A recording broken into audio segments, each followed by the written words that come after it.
हम लोग आज वल्लभपुर से श्री यमुना जी के गुणगान और श्री यमुना जी के सानिध्य में श्री ठाकुर जी और श्री महाप्रभु जी के गुणगान सुन रहे हैं।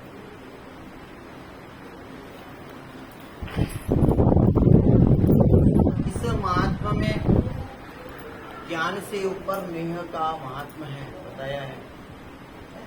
नेह ही इस मार्ग का मुख्य आधार है। और नेह का भी 3 स्वरूप है।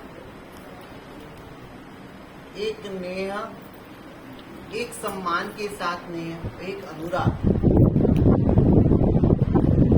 एक स्नेह जो आनंद प्रेम के साथ आदर चाहता है, सम्मान चाहता है, वो श्री महाप्रभु जी के लिए। और एक नेह जो अनुराग के साथ सर्वस्व लुटाने वाली भावना होती है, वो श्री ठाकुर जी के साथ। आचार्य चरण का मान भी है, आचार्य चरण से स्नेह भी है, लेकिन श्री ठाकुर जी से स्नेह ही मुख्य है। नेह पहले प्रथम। तो ये नेह कारण श्री यमुने जो प्रथम आई। क्यों आई? जब हम सामग्री कोई सिद्ध करते हैं श्री ठाकुर जी के लिए, तो पहले पात्र की व्यवस्था करते हैं।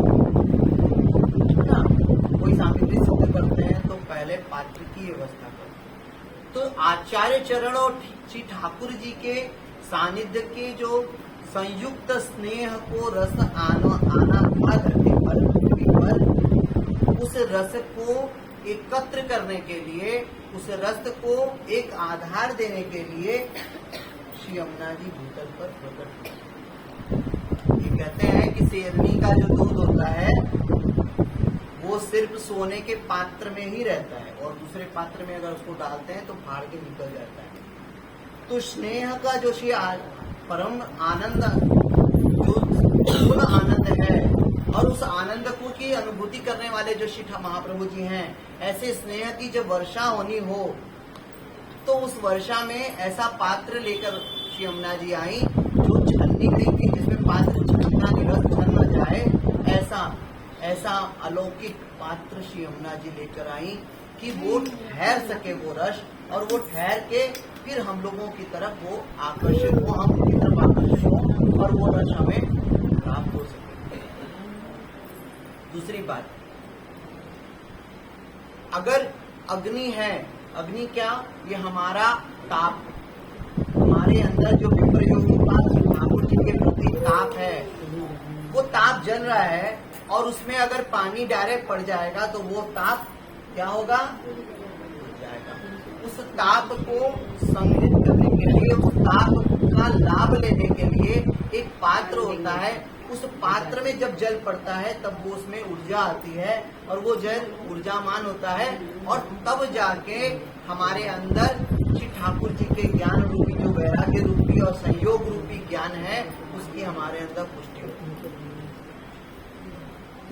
ये सारी क्रिया, ये सारी चीजें हम तक पहुंच जाए, ये सारा स्नेह श्री ठाकुर जी का अनुराग, शिवल्लभ का स्नेह, शिवल्लभ का अहोदान, ये जो हमारे तक पहुंच जाए, इसलिए श्री यमुना जी प्रथम उत्तर पर आई। जैसे चलने आज्ञा करी कि गंगा जी का एक इतिहास है।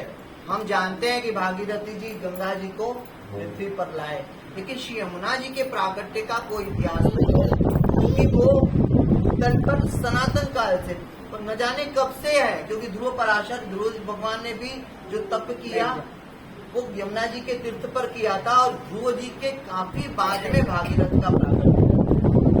तो गंगा जी के बहुत बाद यमुना जी का प्राकट्य, यमुना जी का प्राकट्य गंगा जी के बहुत पूर्व।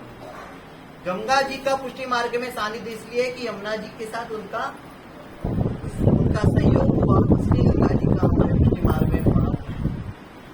दूसरी बात, श्री यमुना जी का प्रागट्य श्री ठाकुर जी के श्रम बिंदु से हुआ है। श्रम बिंदु कहाँ होती है? मस्तक पे श्रम बिंदु होती है। और यमुना जी का जो प्राकट्य है वो ठाकुर जी के चरणारविंद से है। तो यमुना जी को श्री अंग का साक्षात संपूर्ण अंग का आनंद प्राप्त है यमुना जी को, जबकि ठाकुर जी को परम ब्रह्म का कि चरणारविंद का आनंद है। जबकि यमुना जी के श्रम बिंदु होने से यमुना जी ऊपर से कपोल से नयन तक, नयन से नकवेशर तक, नकवेशर से अनामित तक, फिर हृदय कमल तक, फिर वक्षस्थल तक, फिर चरणारविंद तक आती है। तो सर्वांग अंग का जो रस है वो श्री यमुना जी को प्राप्त है। इसलिए श्री ठाकुर जी के पूर्ण रस को जिन्होंने अपने अंदर समाहित किया है, और ये चीज और बताएं, श्री यमुना जी निर्गुण भाव से, जबकि बाकी श्यामनी जियां, बाकी जो निकुंज नायिका हैं वो किसी न किसी स्वभाव से, कोई सात्विक राजस तामस, कोई तामस सात्विक, कोई राजस सात्विक, ऐसा काफी विस्तार है। तो उस तरह है, लेकिन श्री यमुना जी निर्गुण है, और उस निर्गुण स्वरूप से वो क्या है कि जो भी उनको प्राप्त है वो देने के लिए तत्पर है, अपने तक ही नहीं रखती, अपने प्राण प्राणेश्वर को सबके साथ बांटने के लिए तत्पर है। ऐसी श्री यमुना जी का गुणगान हम कर रहे हैं, और बहुत जी से कृपा करके विनती करेंगे कि वो आगे के जो पद हैं उनके रहस्य को हमारे सामने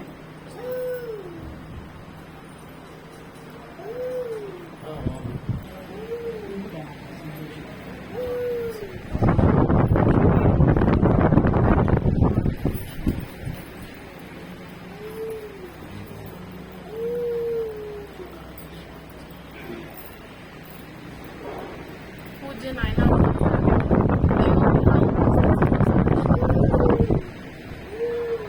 आज तो संजय जी ने बहुत सुंदर स्नेह के बारे में बताया कि प्रेम क्या वस्तु है।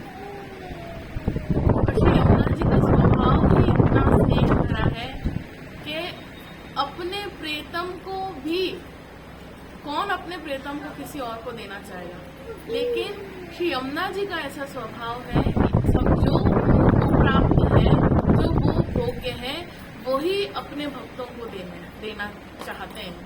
ऐसी कृपा करते हैं श्री यमुना जी कि जो स्नेह, जो प्रेम श्री यमुना जी को मिलता है श्री ठाकुर जी से, वही प्रेम अपने भक्तों को देने में तत्पर है। और श्री यमुना जी इतने कृपालु हैं कि जब अपन उनका नाम लें, गुणगान करें, तो वही प्रेम श्री ठाकुर जी का वचन प्राप्त हो। तो इसीलिए सबसे पहले कल का भी हुआ, नेह कारण श्री यमुने प्रथम हुआ, इसीलिए प्रथम आई। 2-3 वाक्यां संजय जी ने कहे कि नेह क्या है, किस प्रकार का है। तो ऐसा है कि जहाँ प्रेम होता है ना, वहाँ मर्यादा भी होती है। मर्यादा के बिना प्रेम नहीं है, और प्रेम के बिना मर्यादा नहीं है।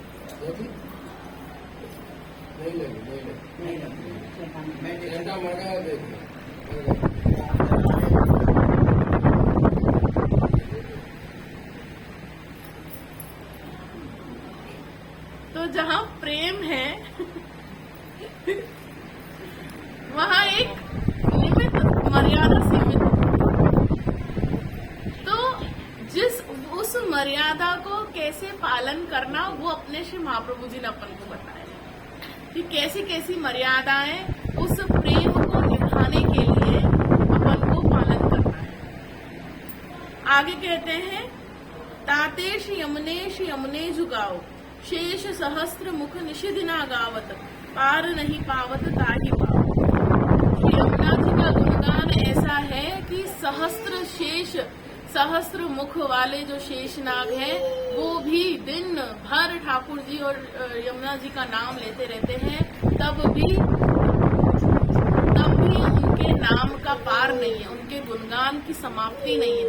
यहाँ पर वेदों में भी कहा है, सब प्रकार के मतलब ठाकुर जी का वर्णन करते हुए लास्ट में वेद ने भी हाथ जोड़ के कह दिया, नेति नेति। इसके आगे हम कुछ नहीं कह सके। लेकिन उसके आगे जहाँ वेद की पूर्णाहुति होती है ठाकुर जी के नाम पर, उसी से व्रज भक्तों गोपियों ने, व्रजांगनाओं ने वहां से प्रेम की शुरुआत करी है।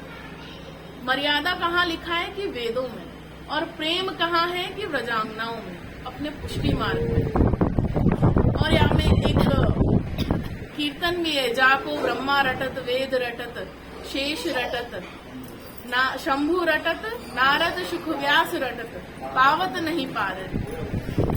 कि इतने सारे शंभु शेष सहस्त्र मुख से ये ठाकुर जी का गुणगान करते हैं, नाम जप करते हैं, लेकिन फिर भी उनके नाम का पार नहीं है।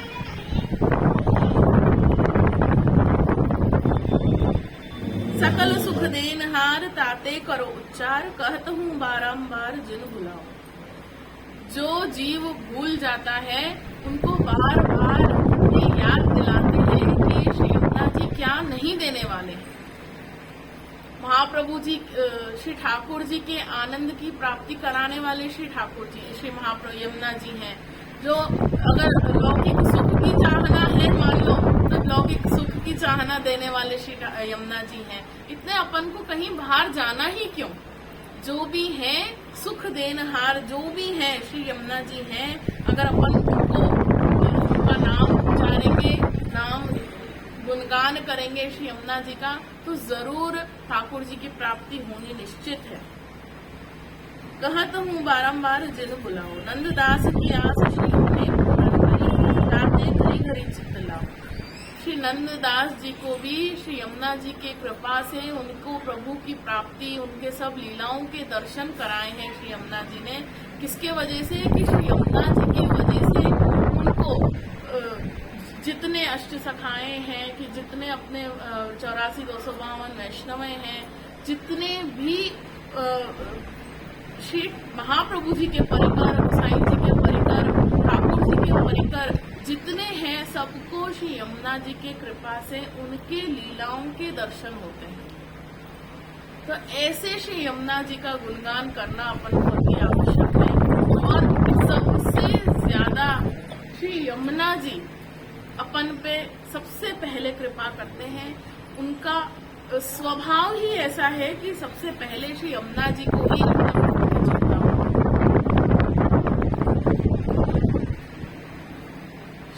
यमुना जी के नाम का महिमा अपन को जान करके अपन उनके स्वरूप को जान रहे हैं, अपन उनके नाम के महिमा को जान रहे हैं। और ऐसे उनके स्वरूप को जानते हुए अपन उनका गुणगान करेंगे, दृढ़ता रखेंगे और आश्रय रखेंगे श्री यमुना जी पे, ठाकुर जी पे, तो जरूर अपना जो मन की आस है, कल भी कहा था कि मन की आस क्या है? एक आस वैष्णवन की ये होती है कि हम कैसे ठाकुर जी के समीप जाएं। और वो कैसे जाएंगे? सेवा करके। तो सेवा अपन को कैसे मिल जाए? अगर अपन मंदिर में जा रहे हैं तो अपन के कुछ भी सेवा अपन करके ही मंदिर से लौटें। अगर ऐसी भावना नित्य रहेगी तो अपन को धीरे धीरे प्रेम बढ़ेगा ठाकुर जी से। क्योंकि महाप्रभु जी नाइना हर बार आज्ञा करते हैं कि महाप्रभु जी ने ये नहीं कहा कि प्रेम करो, स्नेह करो ठाकुर। प्रेम करने के लिए नहीं कहा, सेवा करने के लिए कहा। अगर अपन उनके संपर्क में आएंगे तो अपन को धीरे धीरे ठाकुर जी के प्रति प्रेम होगा। जैसे अपन को प्रेम होगा ऐसे ठाकुर जी को तो अपन को संपर्क रखना बहुत जरूरी है। यहाँ पर एक कुम्मन दास जी की वार्ता याद आ रही है, थोड़ी टूटी फूटी याद है, पर आगे राइना उसको विस्तार करेंगे। कुम्मन दास जी, अनोसर का समय था, तो कुम्मन दास जी नीचे अनोसर में गिरिराज जी के नीचे अनोसर में बैठे थे और ठाकुर जी उनके संग में खेलते थे। रोज अनोसर में ठाकुर जी कुम्मन दास जी के संग में खेलते थे। तो एक बार ऐसा हुआ कि संध्या आरती की घंटानाद हुए ऊपर गिरिराज जी में मंदिर में, हाँ शंखनाद हुए ऊपर। तो कुम्मन दास जी उठ के जाने लगे कि मुझे कीर्तन करने हैं उत्थापन के। तो ठाकुर जी ने कहा, अरे मैं तो तेरे संग में खेल रहा हूँ, यहाँ मैं तो यहाँ हूँ, तेरे संग में हूँ, तेरे सामने हूँ, साक्षात और तू मंदिर जा रहा है ऊपर कीर्तन करने, क्यों ऐसा? तो कहे ठाकुर जी कृपानाथ, आप तो अपने इच्छा से मेरे संग में खेल रहे हो। ध्यान दीजिएगा कि आप तो अपनी इच्छा से मेरे संग खेल रहे हो, लेकिन मंदिर में आप श्री महाप्रभु जी के कानी से बंधे हुए हो। आप यहाँ जब चाहोगे मेरे से रूस के चले जाओगे और मैं मना नहीं पाऊंगा, लेकिन मंदिर में श्री ठाकुर जी, आप श्री महाप्रभु जी के, गोसाई जी के कानी से विराज रहे हो, तो वहां से तो कहीं आप जा ही नहीं सकते। इसीलिए मैं वहां जाता हूँ, क्योंकि मेरा जो भाव है अगर जरा सा बदल गया, अगर मेरे मन में भावना बदली और आप यहाँ से अंतर ध्यान हो जाएंगे, लेकिन मंदिर से आप कहीं जाने वाले नहीं।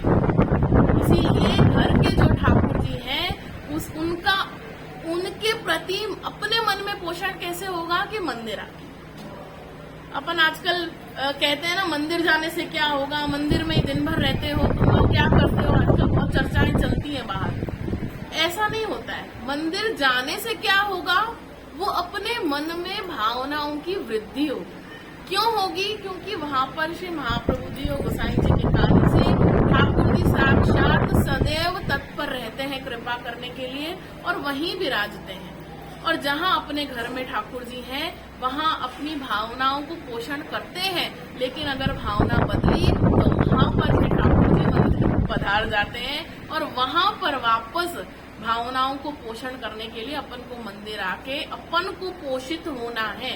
अगर अपन पोषित होंगे, मंदिर भावनाएं आएंगी, सत्संग होगा, सत्संग में जो रस होगा वो अपने अंदर समावित होगा, और वही भावना जब अपन